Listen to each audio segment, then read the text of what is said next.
This is Kathy again from isolation, and actually I've either got COVID or bronchitis.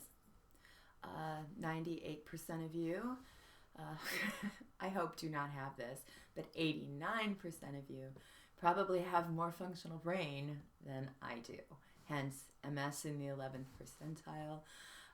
My last video, I got on and talked about how I thought I had bronchitis. Just wanted to give an update that I have all of the symptoms for COVID. Not too worried because it doesn't seem like it's really hitting me like well, it feels like a box of hammers, but it's not, I'm not dying from it, thank God, so far, I think. Anyway,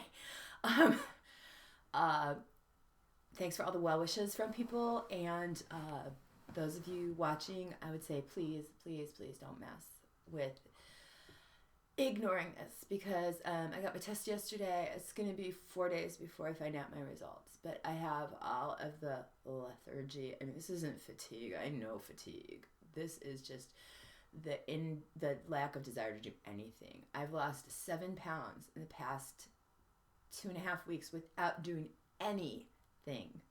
Without doing anything to try to lose the weight. It's just coming off me because I have no appetite whatsoever. I've had a few bouts of nausea. I've had lots of deep bouts of coughing. It feels like my vocal cords are scraped clean from the inside.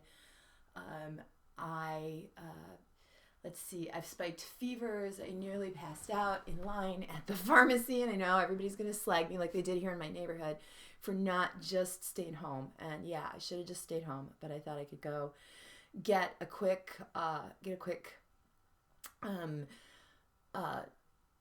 prescription filled for my antibiotics that they gave me when they thought I had bronchitis.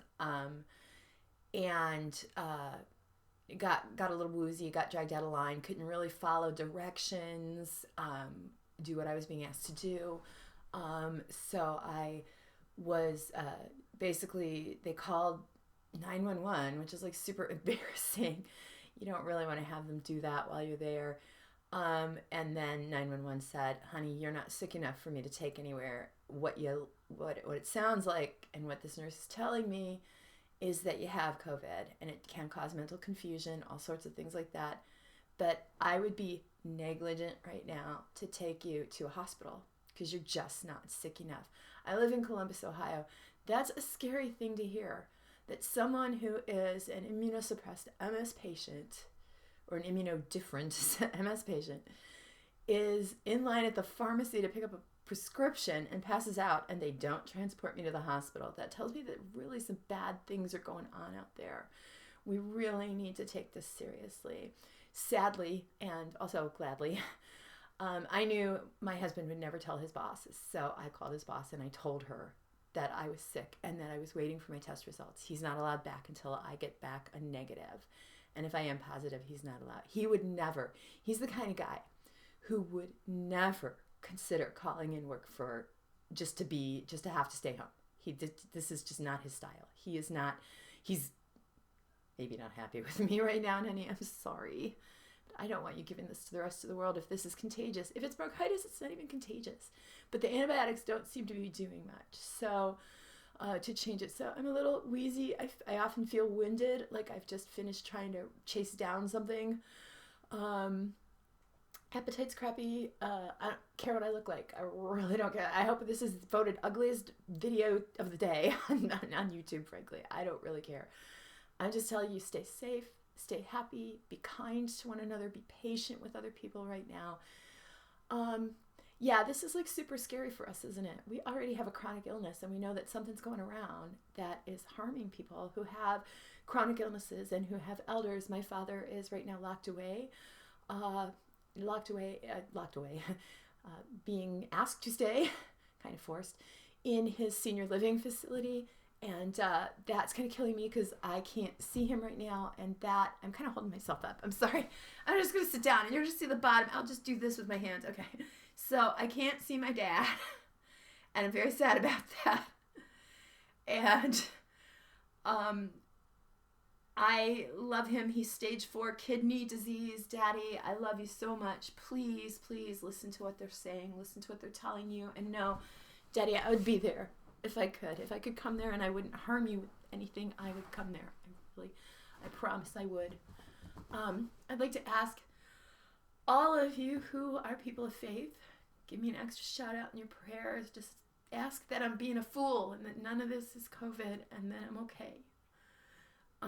Ask that I look stupid right now. I don't care what you ask. I'm sick and scared, and I miss my dad. And I'm not usually given to this, especially with new Dexter on board. So this shows, at least the people who've watched the new Dexter video, that I can still cry. It doesn't just zap your emotions.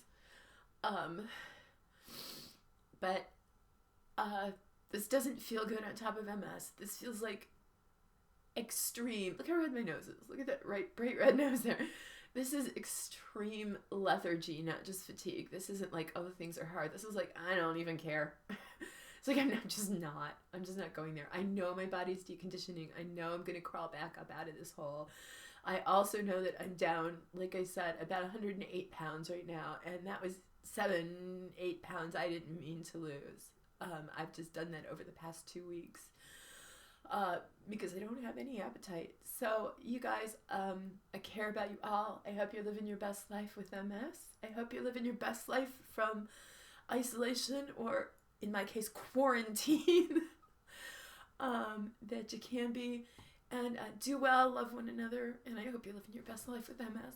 Bye for now.